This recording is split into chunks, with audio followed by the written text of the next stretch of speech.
Tiger Roll and Lisa O'Neill are now clear. They've gone clear by about 10 lengths. He's a dual winner now at the Cheltenham Festival, the Triumph in 2014, and now it is the National Hunt Chase. Up the hill then, it is Strackler now, and Patrick Mullins a 5 or 6 length advantage. He is pricked, he's got plenty left, and he's run out a ready winner. National Hunt Chase time. It's the not quite 4 miler anymore. I do think that has tempered the excitement of the race in recent years. I don't know. It just feels a bit like, I don't know. I don't get as excited about this race as I used to. As it stands, this race, beginning of the season, I've talked about this horse quite a few times, but I really thought Manella Karuna could be the National Hunt Chase horse.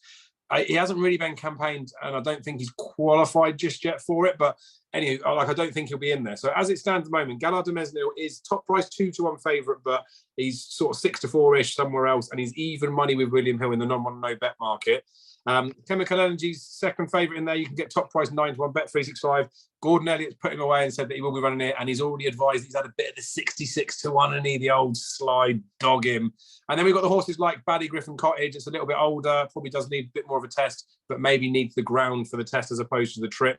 Then we've got all sorts of horses in the background. Jerry Colombe that could go any sort of distance again. He's the sort of horse that if you look at the non-runner money back market, it gives you an idea that if he came here, he would be a 5-1 poke, yet you can get 14-1 anti-post for him. Gentleman's Game's another one that's shortened, but again, it's from the same sort of connection. So you wouldn't think they particularly like this race, and you wouldn't particularly think they're going to run 2 if they do run anything in there.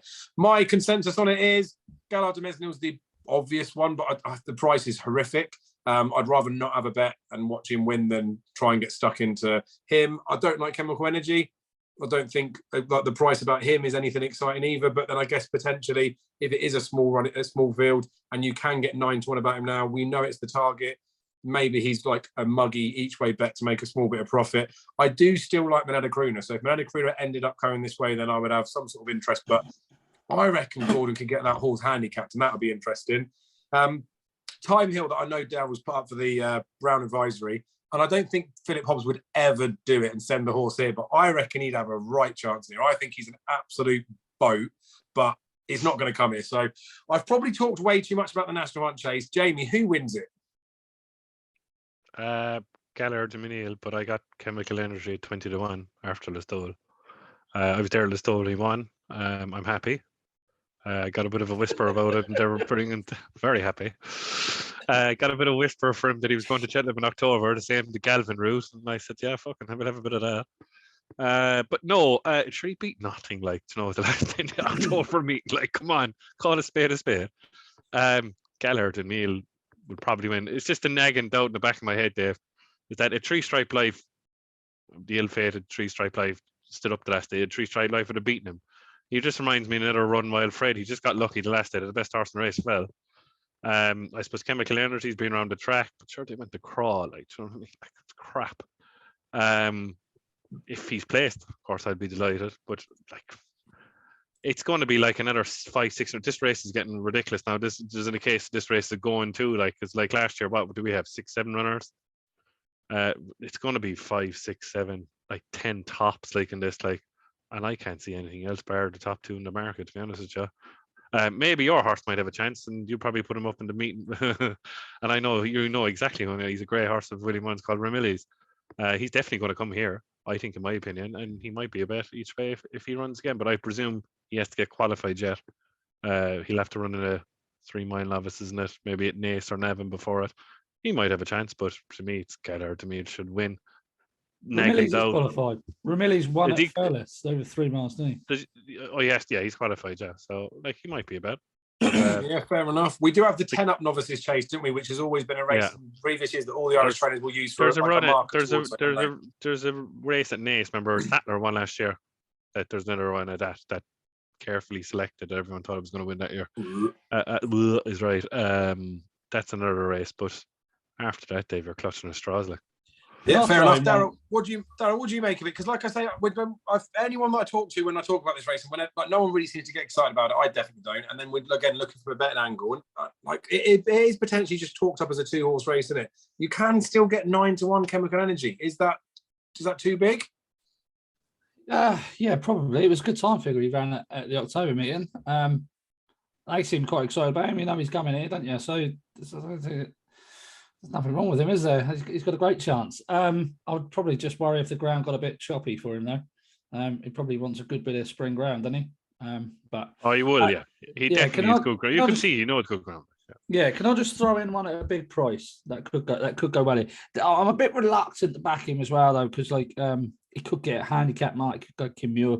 You know, there's bits and pieces that worry me really, and that's Tenzin for Willie Mullins, who ran up behind Ramillies like the last day at Thurles, just stays all day, ran behind Jerry Colom as well, and just was staying on so strongly at the finish. Chris Jones colours, if I'm right, isn't it? Chris Jones with the the red and white stripes, yeah. I just think he's got I think he'd have a big chance. I think he just you can't give him far enough, and I think this would well suit him. He's qualified for it now. He's around 33-1, but again, he's another one that could end up getting a handicap mark and could just slip into the Kim Muir or something like that, and it's very difficult. So I kind of want to wait to get non-runner no bet. You'll probably still get 20-25 to 1 on him. I don't see why he would come in too much before then. Sorry, I'm thinking bet. I've got my bet fair on. What price is he, Dave? 14. So that's why I'm glad you didn't know, because this is the difference in it. The 14s is less than half the price, and that's where the one money back. As much as it's nice to get one and tie some money up in it, you still got to have a price in mind, don't you? So maybe just a bit skinny. Sorry, Daryl. Has Patrick Mullins ever actually won the Kim Muir? That's a good question. I don't think he has, is he? I don't know. Yeah, that's that. You have to put me into my head now. 10 things with the Kim Muir. Well, he's just one worth keeping an eye on, because he's going to be one of those novices that's not quite good enough for graded company, but he could be good enough for a race like this when he could slip into under the radar on a hand. Throw him in the 10 up now at Nav, and he comes second or third and get a mile handicap. Yeah, exactly. So worth keeping an eye on, big price. No, he hasn't, is the answer to that question. But never mind. So another winner to handicap, Dave. well, we've definitely talked about that race more than maybe we could have done. But for me, there, like I say, you're sticking on some perms and all those sort of things. I know it is still anti-post, and we talk about the ground and stuff. But when the field does cut up, I can't see how Chemical Energy goes off 9-1 or bigger. But anywho, we'll leave it as that because we talked way too much about it. Next video will be the first race on Wednesday. It will be the Ballymore Novices Hurdle. We're starting to get to some more competitive action on day 2. So again, like the video, subscribe to the channel, comment below what you fancy, and we will see you not tomorrow because I'm recording it now, but tomorrow for Cheltenham Festival.